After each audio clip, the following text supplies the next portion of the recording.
رمضان شریف کا مہینہ آتا ہے تو 30 دن جنت کے دروازے کھلے رہتے ہیں اور دوزخ کے دروازے بند ہیں. لیکن اس 30 رمضان کے روزے یا مہینے کے اس رمضان کے مہینے کے اندر کوئی ہندو مر جاتا ہے تو وہ کہاں جاتا ہے؟ ایسا ایک اچھا سوال ہے اور وہ صحیح سوال ہے. سوال کو کبھی بولنا نہیں چاہیے کہ یہ غلط ہے، غلط سوال ہے.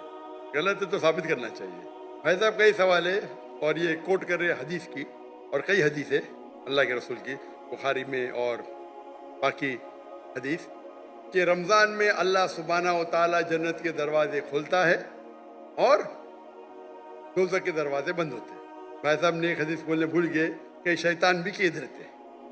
تو 3 سوال ساتھ میں ہیں کہ اللہ تعالیٰ شیطان کو قید کرتا ہے. تو بھائی کا سوال ہے کہ اگر رمضان کے 30 دنوں میں کوئی ہندو مرتا ہے تو کدھر جائیں گا وہ؟ کہاں جائیں گے؟ کوئی سوال پوچھتا ہے کہ اگر شیطان اس چینڈ مطلب کڑی، ہتھ کڑی تو نہیں بول سکتے، کڑی چین، شیطان چین سے بندھا ہوا رہتا ہے. تو شیطان چین سے بندھا ہوتا ہے پھر بھی ہم دیکھتے ہیں گناہ ہوتے ہیں. بھلے رمضان میں گناہ کم ہوتے، گناہ تو ہوتے ہیں نا. تو شیطان جب چینڈ ہوتا ہے تو گناہ کیسے ہوتے؟ یہ بھی سوال ہے کہ نہیں؟ اگر شیطان اللہ تعالیٰ چین کرتا ہے رمضان میں، یہ تو رمضان میں پھر بھی چوریاں ہوتی کیا نہیں؟ کم ہوتی ہے. پھر بھی لوگ شراب پیتے کم پیتے. تو جب شیطان چینڈ ہے تو کیسے یہ غلطیاں ہوتے ہیں، کیسے یہ گناہ ہوتے ہیں؟ جہاں تک کہ پہلے سوال کا جواب ہے کہ دوزخ کے دروازے بند ہوتے اور جنت کے دروازے کھل جاتے. اگر کوئی ہندو رمضان کے مہینے میں مرتا ہے تو کہاں جائیں گا؟ وہ جائیں گا پہلے برزخ میں. کہاں جائیں گا؟ برزخ مطلب انٹرم پیریڈ. انسان مرنے کے بعد جنت میں ڈائریکٹ نہیں ہوتا ہے، وہ برزخ میں رہتا ہے.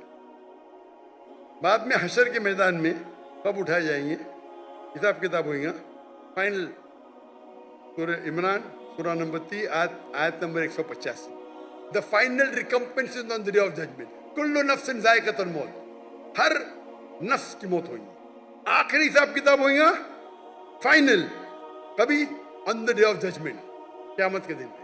اور جو بھی کوئی جہنم کی آگ سے بچے گا اور جنت جائیں گا وہ اس دنیا میں سفلتا پائیں گے. یہ قرآن کی آیت ہے. فائنل حساب کتاب کب ہوئیں گا؟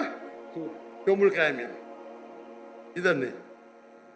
تو رمضان میں اگر بند بھی ہے تو وہ جانے والا ہے برزخ میں. بعد میں تو کھلیں گے نا رمضان کے بعد. رمضان کے بعد تو دروازے کھلیں گے کہ نہیں؟ کھلیں گے نا. تو اگر اس نے شرک کیا، اللہ اور اللہ کے رسول کی بات نہیں مانا، تو اس کو سزا ملیں گی برزخ میں. جنت کے دروازے کھلے رہیں گے، دوزخ کے دروازے بھی کھل جائیں گے تو جب ٹائم آئے گا تو وہ دوزخ میں جائیں گا. یہ سوال تو آسان تھا. یہ دوسرا سوال اور پیچیدہ ہے. اگر شیطان چینڈ ہے تو غلطیاں کیسے ہوتے؟ پھر بھی گناہ ہوتے کم ہوتے. اب سروے کریں گے تو رمضان میں گناہ کم ہو جاتے ہیں دنیا بھر میں. اس نے سروے کیا تھا، جب شیطان چینڈ ہے پھر بھی کیسے گناہ ہوتے؟ اور یہ سوال مجھے بہت پریشان کیا. جب میں دعوتی میدان الحمدللہ کسی نے پوچھا نہیں، بہت پریشان کیا، لیکن اللہ نے جواب دے دیا. بہت ریسرچ کیا، کہاں پڑھا نہیں میں، جواب ڈھونڈا، عالم سے پوچھا، صحیح ہے، بولے ماشاء اللہ کیا جواب ہے. یہ دینے شروع کر دیا کیونکہ میں پہلا ہی سوال کرتا ہوں، میں خود اٹیک کرتا ہوں ڈیفینڈ کرنے کے لیے. اگر آپ کو ڈیفینڈ کرنے کا ہے تو اٹیک سیکھنا ضروری ہے. آپ ڈیبیٹ جب کرتے ہیں، آپ کو اگر قرآن کو ڈیفینڈ کرنا ہے تو اٹیک کرنا بھی سیکھنا پڑے گا. اٹیک کرنے میں اچھے تو خود ڈیفینڈ کر سکیں. تو میں اس کا جواب دیتا ہوں کہ اللہ کے رسول نے کہا کہ شیطان چینڈ ہوتے ہیں، چین میں باندھے جاتے. شیطان مر نہیں جاتے، زندہ رہتے، لیکن چین میں ہوتا ہے. میں مثال کے طور پہ ایک شیر ہے، شیر ببر. وہ چین کے اندر ہے اور چین ہے 10 فیٹ لمبی. اور آپ دور کھڑے تو آپ کو پتا ہے چین ایک دم مضبوط ہے تو آپ ڈریں گے نہیں. برابر کہ نہیں ڈریں گے نا. چین مضبوط ہے لیکن 10 فیٹ لمبی ہے تو آپ 30-40 فیٹ سے دیکھیں گے، محفوظ رہیں گے کہ نہیں؟ اگر